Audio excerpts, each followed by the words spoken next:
Бисмиллахир-рахманир-рахим. Алхамдулиллахи раббил аламин. Аса қамқор, ерекше мейірімді Аллахтың атымен бастаймын.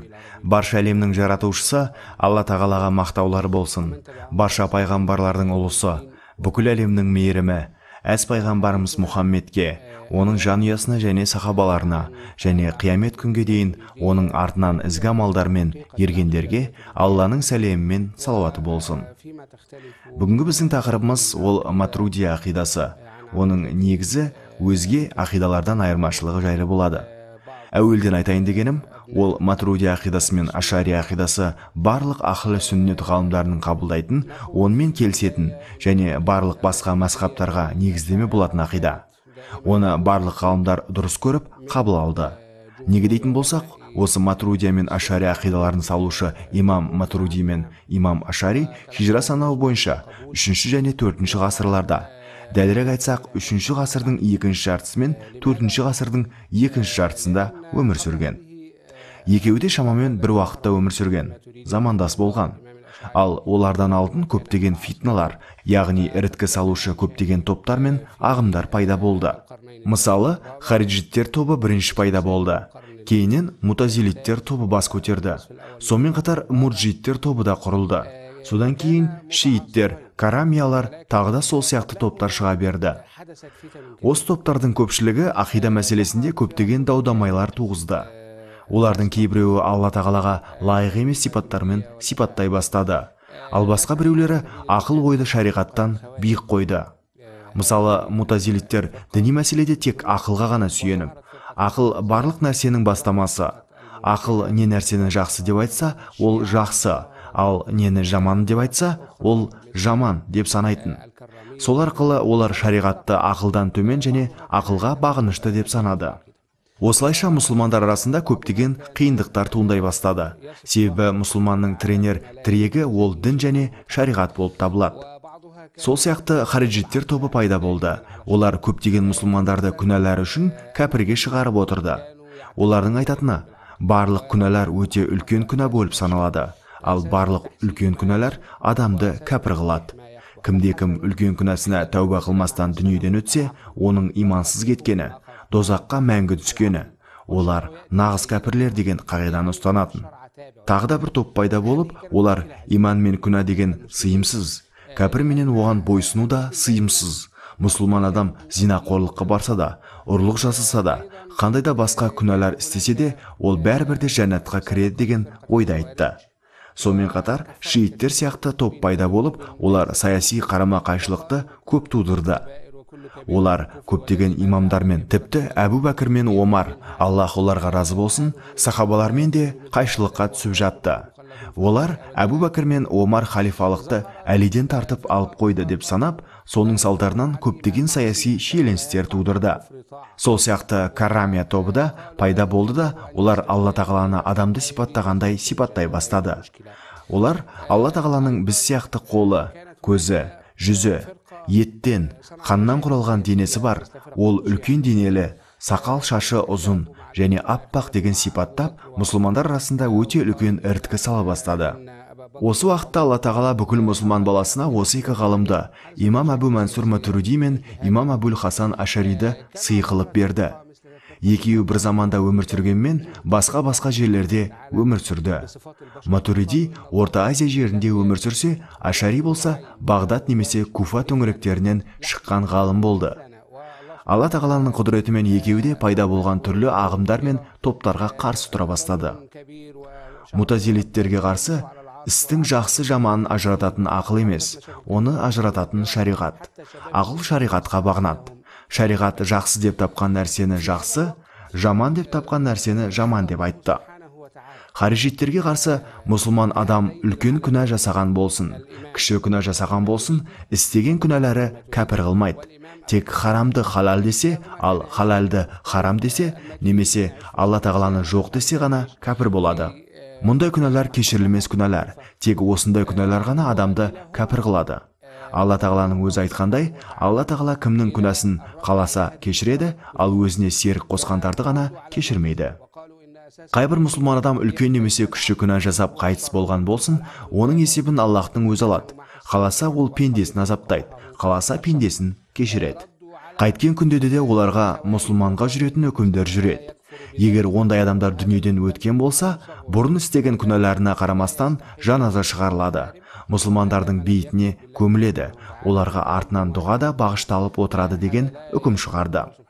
Сонымен қатар бұл ғалымдар Алла тағала біз сияқты денеден, еттен, қаннан тұрады деген топқа да қарсы тұрды. Бұл топ өзінің сөзін дәлелдеу мақсатында Құран кәрім аяттарында Аллахтың жүзі бар, көзі, қолы бар деген сөздерді келтіреді.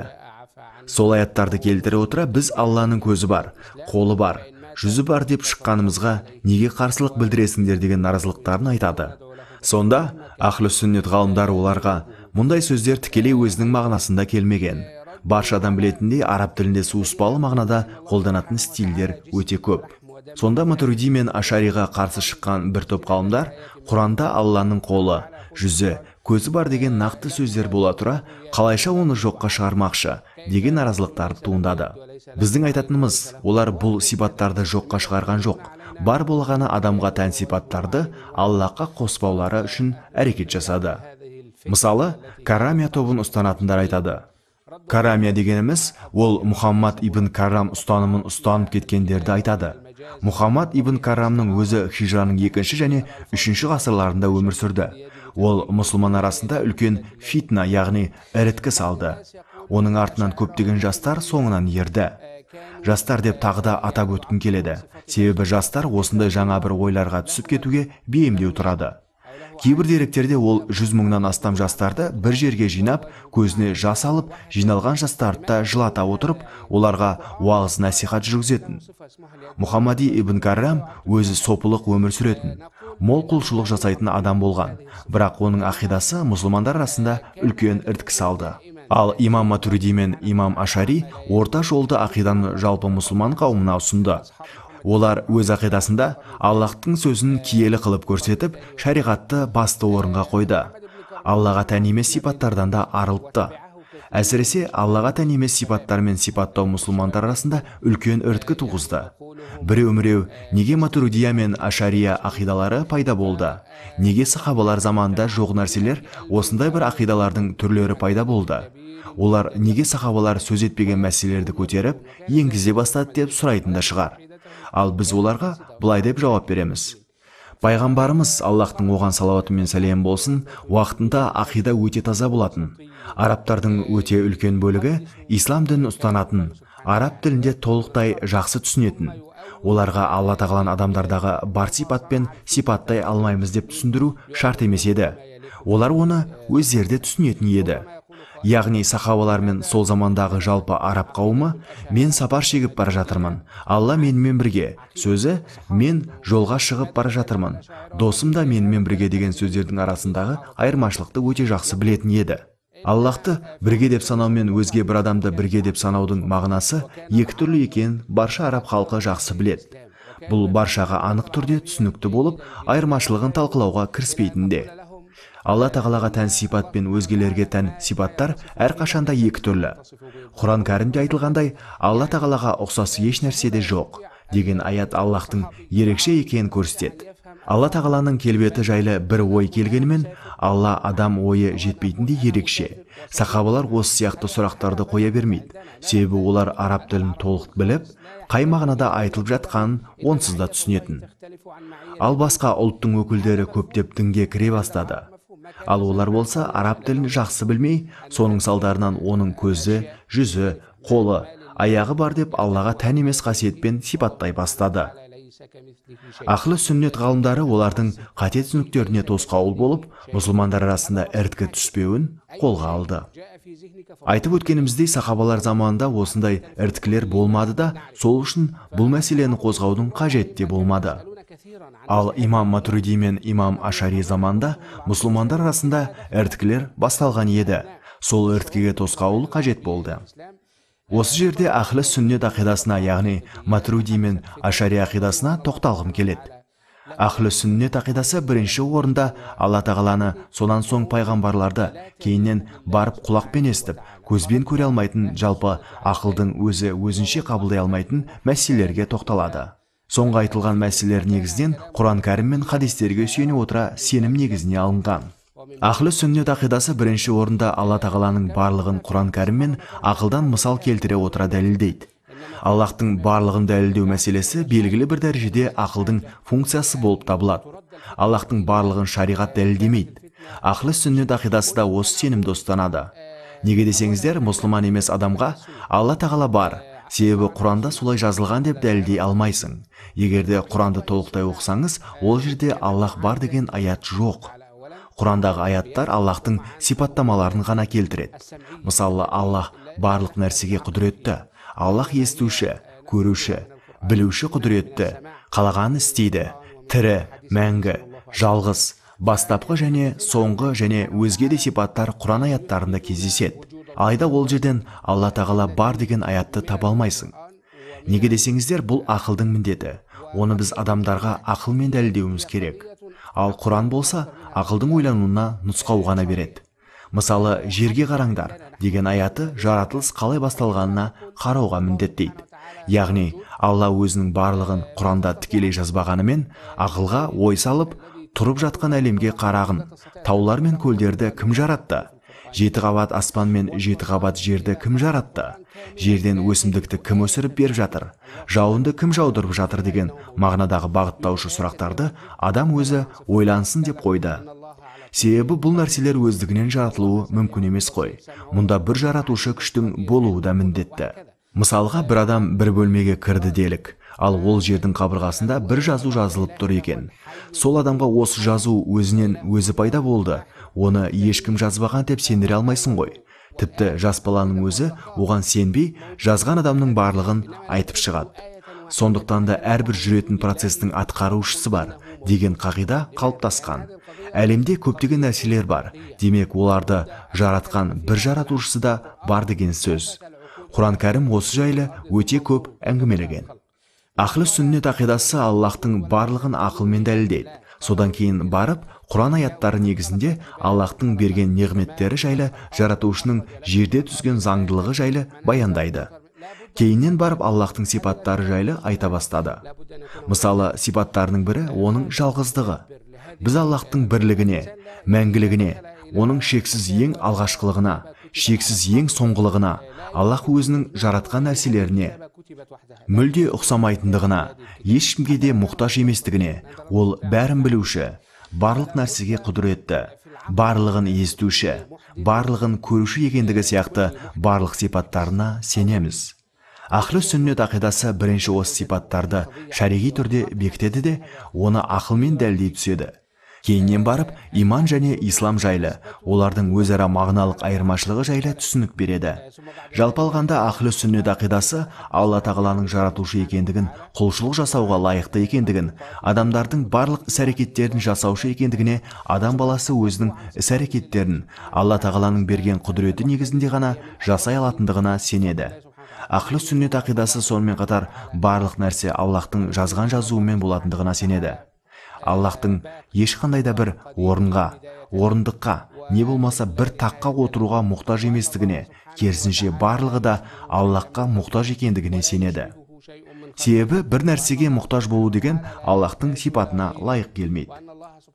Ол қалайша бір нәрсеге мұқтаж болуы мүмкін? Ол мұқтаж болатындай бір кемшілігі бар ма екен? Ахлы сүннет ақидасы Алла тағаланың жер бетіне пайғамбарларды жібергеніне сенеді. Алла тағала біраз пайғамбарлардың атын Құран кәрімде келтірген. Яғни біз білетін және біз білмейтін пайғамбарлардың барлығына сенеміз. Алла тағала өзінің пайғамбарларына мұғжиза, яғни өзге адамдардың қолынан келмейтін кереметтеріне де сенеді. Бұл мұғжизалар пайғамбардың өз қалауымен емес, Аллахтың қалауымен, оның пайғамбарлығын көрсету үшін жіберілетін нәрсе. Алла тағала осы кереметтерді тек сол пайғамбарларының қолымен жүзеге асырады. Пайғамбарларға түсетін мұғжизалар түрлі болуы мүмкін. Кейбіреу іс-әрекетпен көрінеді, кейбіреулері сөзбен білінетін, ал кейбіреуі Құран кәрім сияқты жазбаша түрде түсірілген болуы мүмкін. Ахлы сүннет ақидасы әулиелердің кереметтеріне, Алла тағаланың жер бетінде сүйікті құлдары әулиелер болатындығына сенеді. Ол әулиелердің жасап жатқан кереметі әулиенің қалауымен емес, Алла тағаланың қалауымен болады. Пенде осындай кереметтерді Аллахтан сұрап алмайды. Алла тағала сол әулие пендесіне қажетті уақытында сол кереметті беруі мүмкін. Сонымен қатар Алла тағала әдеттен тыс бір іс-әрекетті жүзеге асыру мүмкіндігіне де сенеміз. Мұндай істерді әулие емес, жай қарапайым мұсылман қиналған сәтінде Аллахтан сұрап, Аллах оны дұғасын қабыл етіп, сол бір кереметті көмек ретінде жіберуі мүмкін. Мұны біз Аллахтың жіберген көмегі деп айтып жатамыз. Сонымен қатар біздер ахлы сүннет ақидасын ұстанушылар кейбір өтірік жаратушылық сипатын көрсететін бір кереметтердің барына да сенеміз. Алла тағала кейбіреулерге сондай бір кереметті беріп қойып, сол арқылы пендесін сынап көруі мүмкін. Мысалы, тажжалды алайық. Ол адамға келіп тұрып, өтірік мұғжизалар жасайды. Мысалы, ол жаңбырға жау деп бұйрық берсе, шынымен де жаңбыр жауып, жерге жеміс бер десе, жер жеміс беруі мүмкін. Мұнда жалған кереметтер тек адам баласын сынау үшін жіберіледі. Ойланыңызшы, Алла тағала біздер тажжал сияқты адам келбетінде келу мүмкін бе? Алла тағала сонда тажжал сияқты бір көзді болуы, яғни бір көз көріп, екінші көзі көрмеуі мүмкін бе? Ондайлардың бойында мыңдаған мұғжизалар болғанымен, бұл адам баласына бар болғаны сынақ қылып жіберілген. Біз Алла тағаланың осындай болуына сенбейміз. Алла тағаланың жіберген осындай жалған кереметтерін алдамшы деп атаймыз. Осы алдамшы арқылы адам имандарын сынайды. Біз Мұхаммедтің, Аллахтың оған салауаты мен сәлем болсын, пайғамбар екеніне шын жүректен сенеміз. Алла тағала оны да өзге пайғамбарлар сияқты мұғжизалармен бөледі. Солардың ең үлкені Құран кәрім. Алла тағала араб халқын сол сияқты бір нәрсені жазуға да қауқарсыз қылып қойған. Кейбір қарсы шыққандар Мұхаммед Құранды өзі жазып шығарған, ол оның жеке жұмысы деген сөздер айтты. Сонда оларға сендер де сол сияқты адамсыңдар, сендер осы Құран сияқты жазыңдаршы дегенде олар жаза алмады. Сонда оларға Құран сияқты көп жазбай-ақ қойыңдар, ең болмағанда 10 сүре жазыңдаршы деп келтірді. Оны да жаза алмады. Сол кезде тым құрғанда бір сүре жазыңдаршы дегенде, сол бір сүреде жазуға қауқарсыз болды. Қазірде ешкім Құран сияқты кітапты жаза алмайды. Бұл Аллахтың пайғамбарымызға, Аллахтың оған салауаты мен сәлем болсын, жіберген мұғжизасы. Сол сияқты пайғамбарымыз Мұхаммедке, Аллахтың оған салауаты мен сәлем болсын, мұғжизалары өте көп. Мысалы, Исра, Миғраж, балдақтың салауат айтуы, талдың сәлем беруі сияқты сан жетпес мұғжизалар бар екеніне сенеміз. Сонымен қатар біздер пайғамбарымыздың, Аллахтың оған салауаты мен сәлем болсын, пайғамбар бауырлары бар екеніне де сенеміз. Құран кәрімде бұрынғы өткен пайғамбарлардың 25-і аталып кеткен. Біздер сол аталған пайғамбарлардың барлығына да сенеміз. Мұсылман адам сол 25 пайғамбарға сенбейінше мұсылман емес. Сонымен қатар Алла тағаланың бізге атамай кеткен пайғамбарлардың барлығына да сенеміз. Әрбір пайғамбардың өзіндік бір сипаты болғанына да сенеміз. Сипаттары ретінде мыналарды айтамыз. Пайғамбарлар өтірік айтпайды, қиянат жасамайды. Пайғамбарлық аманатын уақытында халыққа жеткізеді. Олар өте ақылды, дана келеді. Осы аталған сипаттар барлық пайғамбарларда бар. Пайғамбарлар өзге адамдарда бар қателік жасау кемшіліктен айырылған. Үлкен күнәларды мүлде жасамайды. Кіші күнәларды біле тұра жасамайды. Алайда кіші күнәлар байқалмай болып қалуы мүмкін. Яғни пайғамбарлар қателік жасаудан пәк, үлкен күнәларды мүлде жасамайды. Кішкентай күнәлар абайсызда, байқаусызда болып қалуы мүмкін. Сонымен қатар біз ахлы сүннет жамағаты қиямет қайымның болатынына сенуге міндеттіміз. Сонымен қатар біз жәннаттың барлығына, дозақтың барлығына, қиямет күніне сол күні Аллах алдына есеп беретіндігімізге, барлығымыз қайта тірілетінімізге, Аллах алдына баратынымызға, Сырат көпірінің барлығына, амалдарымыз таразыға қойылатынына сенеміз. Біз мұсылмандар Алла тағала бізден есеп алу үшін қайта тірілтетініне, сол қиямет күнінің қашан болатынын тек Алла тағала ғана білетіндігіне, одан басқа ешкім де білмейтіндігіне сенеміз. Сонымен қатар қиямет күнінің белгілеріне де сенеміз. Пайғамбарымыз Мұхаммед, Аллахтың оған салауаты мен сәлем болсын, айтып кеткен, қиямет күнінің белгілері бар. Әйтсе де қиямет күнінің нақты қашан болатындығын тек Алла тағала ғана біледі. Алла тағала осы белгілердің кейбіреуін Құран кәрім арқылы, ал кейбіреуін пайғамбарымыз, Аллахтың оған салауаты мен сәлем болсын, арқылы айтып кеткен. Қиямет күнінің белгілерінің бірі осы соңғы пайғамбар Мұхаммедтің, Аллахтың оған салауаты мен сәлем болсын, адам баласына пайғамбар болып жіберілуі. Құранда сенен қиямет күнінің қашан болатынын сұрайды. Сен сол қияметтің белгілерінің бірісің деген аят бар. Қиямет күнінің белгілері өте көп. Солардың бірі Құранда айтылған бір жануар жер астынан шығады да адамдарға кімнің мұсылман, ал кімнің мұсылман емес екенін айтатын болады. Сонымен қатар Алла тағала күннің батыстан шығатынын айтқан. Яжүж Мәжүж қауымының жер бетінде шығып тарайтынын айтқан. Одан да басқа белгілер бар. Мысалы хадистерде қиямет болардан алдын Иса ибн Мариям, Аллахтың сәлем болсын, пайғамбардың жер бетіне түсуі айтылған. Осы белгілердің барлығы аят болып келтірілгенімен, Аллах жанындағы періштелер де, Аллах жер бетіне жіберген пайғамбарлар да білмейді. Оны тек Аллахтың бір өзі ғана біледі. Біз періштелердің барлығына, жындардың барлығына сенеміз. Одан басқа қабірде сұрақ жауаптың барлығына, қабір азабы мен рахатының да барлығына сенеміз. Қиямет күні пайғамбарымыздың, Аллахтың оған салауаты мен сәлем болсын, шапағатының болатындығына да сенеміз. Осы сияқты мәселелерде Мутазила сияқты ағымдар мен көптеген қайшылықтарымыз да туып жатады. Мысалы, мутазилиттер айтатыны қабір азабы мен рахаты жоқ, ол жерде сұрақ жауап болмайды. Қиямет күні пайғамбарымыздың оған Аллахтың салауаты мен сәлем болсын, шапағаты да болмайды деп сенеді. Ал біз Ахлу сүннет жамағаты осылардың барлығына сенеміз. Сонымен қатар біздің сенетініміз, мұсылман адам не үлкен, не кіші күнә істесін, ол онымен кәпір болмайды. Мұсылман адам Аллахтан басқа ешқандай жаратушы жоқ, ал Мұхаммед оның елшісі екеніне куәлік беремін деп тұр екен. Ол адамды ешкім де діннен шығара алмайды. Онда барлық мұсылмандық ақысы бар. Тіпті калиманы адам тілімен айтып, сонымен тоқтай қала салсын, соның өзі жеткілікті. Біздің пайғамбарымыз айтқандай, бізге сырттағы көрінісін қабылдасақ жеткілікті. Ал іштегі сыр болған нәрсеге Аллахтың өзі есебін алады. Себебі біз адамның ішіндегін жарып біле алмаймыз. Пайғамбарымыз оған Аллахтың салауаты мен сәлем болсын, дәуірінде болған мына уақиға баршамызға белгілі. Халид ибн Уалид соғыс кезінде бір мүшрикпен қылыштасып жатып, бір кезде мүшриктің қолынан қылышы түсіп қалады. Сол кезде әлгі мүшрик өліп қалуынан қорқады да, Аллахтан басқа ешқандай жаратушы жоқ, ал Мұхаммед оның елшісі екеніне куәлік беремін. Мен енді мұсылман болдым деп калимаға тілін келтіреді. Халид ибн Уалид оған қарамастан оны өлтіріп қояды. Содан кейін пайғамбарымызға оған Аллахтың салауаты мен сәлем болсын барады да болған жайды айтып береді. Сонда пайғамбарымыз Аллахтың оған салауаты мен сәлем болсын ашулана, Халид, калиманы айтып тұрса да өлтірдің ба деп айтты.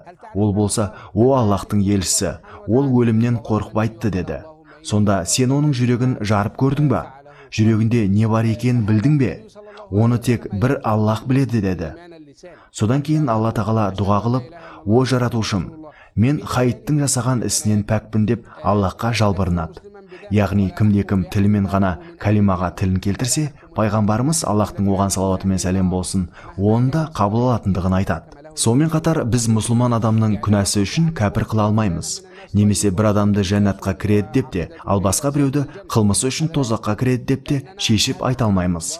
Тек пайғамбарымыз Аллахтың оған салауаты мен сәлем болсын айтып кеткендерді ғана сенім түрде жәннаттық не тозақтық екенін айта аламыз.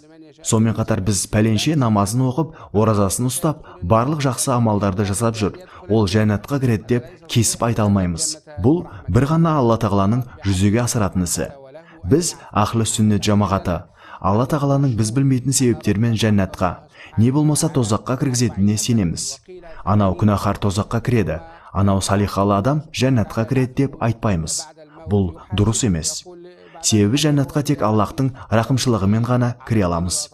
Сол сияқты тозаққа да Аллахтың әділдігімен түсіріледі, ал қалаған кешіреді. Бізде бір баршаға белгілі хадис бар. Бір адам 40 жыл бойы, ал кей деректе 80 жыл бойы Аллахқа құлшылық жасап дүниеден өтеді. Аллах алдына қайта тіріліп барған кезде, Алла тағала одан есеп алып болғаннан кейін, Алла оған: сен осынша жыл маған құлшылық жасадың, күнә істер жасамастан әділ болып өттің деп, періштелерге мына пендемді менің рахымыммен жәннатқа кіргізіңдер дейді. Сонда әлгі адам: о Раббым, қалайша? Мен осынша жыл саған өзің көрсеткендей құлшылық жасап, ешбір күнә жасаған жоқпын. Мен өз ақымды ғана сұрап жатырмын. Мен рахымыммен емес, өз еңбегіммен кіргіз дейді. Сонда Алла тағала періштелерге екінші рет: мына пендемді менің рахымыммен жәннатқа кіргізіңдер дейді. Сонда әлгі адам: о Раббым, қалайша? Мейіріңмен, өз амалыңмен дейді. Алла тағала: мына пендемді менің рахымыммен жәннатқа кіргізіңдер деп үшінші рет айтады.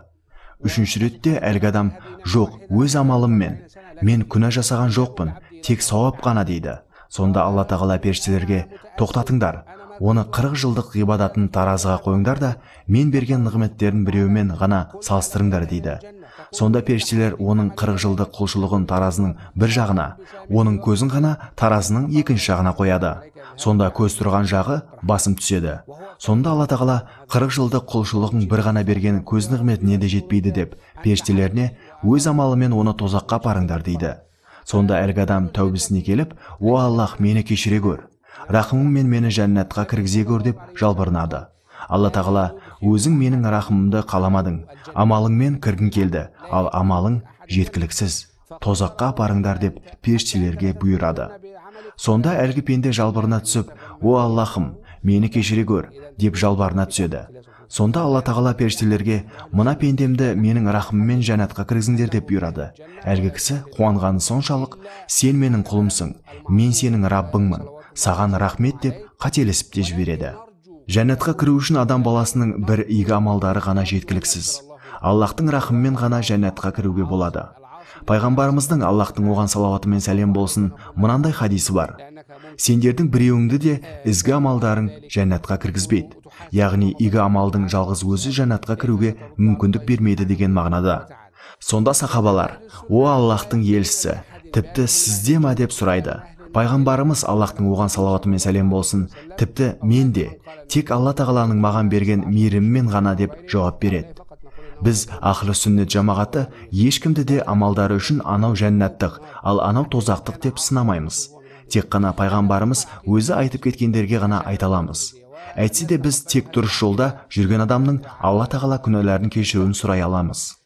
Және де күнәһар адамның Алла алдында есеп бере алмайтындығына қорқамыз да, бұл райыңнан қайт, тура жолға түс, иншалла Алла кешірер, осы күнә істі істеп тұрып өліп кетсең, Алла алдында қалай ғана есеп бермекшісің деген сияқты өсиетімізді ғана айталамыз. Жалпылама ахлі сүннет ақидасы, яғни матуриди және ашари ақидасы осындай.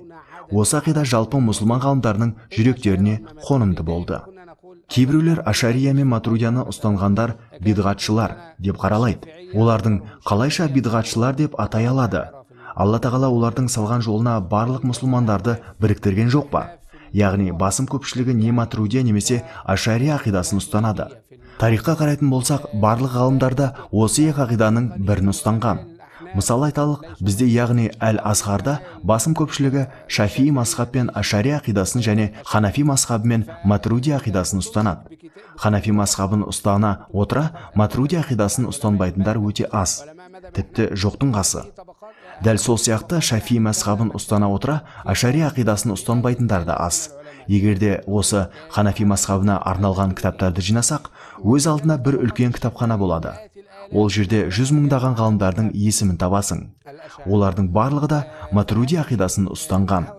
Дәл сол сияқты Шафии мазхабының 100 мыңдаған ғалымдары Ашари ақидасын ұстанған. Осынша адамды Алла тағала адастырып қоймаған ғой. Барлығы да Аллахтың кітабын оқып келген адамдар. Осылайша Матуридия мен Ашари ақидалары ахлі сүннет жамағатының ресми ақидасына айналды. Бүгінгі күні де басым көпшілігі не Матуриди, не Ашари ақидасын ұстанып жүр. Қазір мен кейбір ғалымдардың аттарын оқып берейін. Олар: Абу Мансур Матуриди, Абул Мунир Насафи, Шейх Умар Насафи, Мулла Али Аль-Қари, Суғаки, Тафтазани, Аль-Байяди, Ифсраили, Таш Куиризада, Ибн Арабша Аль-Хайали, сол сияқты тағда басқа 100 мыңдаған ғалымдарды келтіруге болады. Олардың барлығы Матуриди салған ақиданы ұстанып, Аллах жолында қызмет жасап, көптеген еңбектер қалдырған. Айтайын дегенім, кейбір адамдар Матуридияны бидғатшы, Ашарияны да бидғатшы дейді. Егерде Алла тағала Құран кәрімде қол бар деп келтірілген болса, олар жоқ, Аллахтың қолы жоқ дейді. Пайғамбарымыз Алла тағала біздің әлеміміздің аспанына жақындай түседі деген сөзіне олар жоқ, ол жақындай түспейді дейді. Алла тағаланың жүзі бар дегендерге де жоқ, оның жүзі жоқ дейді. Осылайша олар Алла тағаланың сипаттарын жоққа шығарып жатады. Бұл сөздер бұрындары болмаушы еді, қазіргі таңда осындайды шығарып алуда. Айтайын дегенім, осы сөздер бір жарамсыз сөздер. Себебі осы сөздер арқылы ислам үмметінің көптеген ғалымдарын ислам дінінен шығарып жіберіп, оларды бидғатшы қылып, тіпті дозақылық деп айтып жатады. Бұл қалайша? Айтып өткендей, Ханафи мазхабы мен Шафии мазхабының ғалымдары 100 мыңдаған кітаптарды жазып шығарған. Солардың барлығы да не матуриди немесе ашари ақидасын ұстанған. Бұлардың барлығы сонша қалайша қателесті. Осынша адамның ойы қалай ғана бір жерден шыға келді? Айтайын, бұл таңғаларлық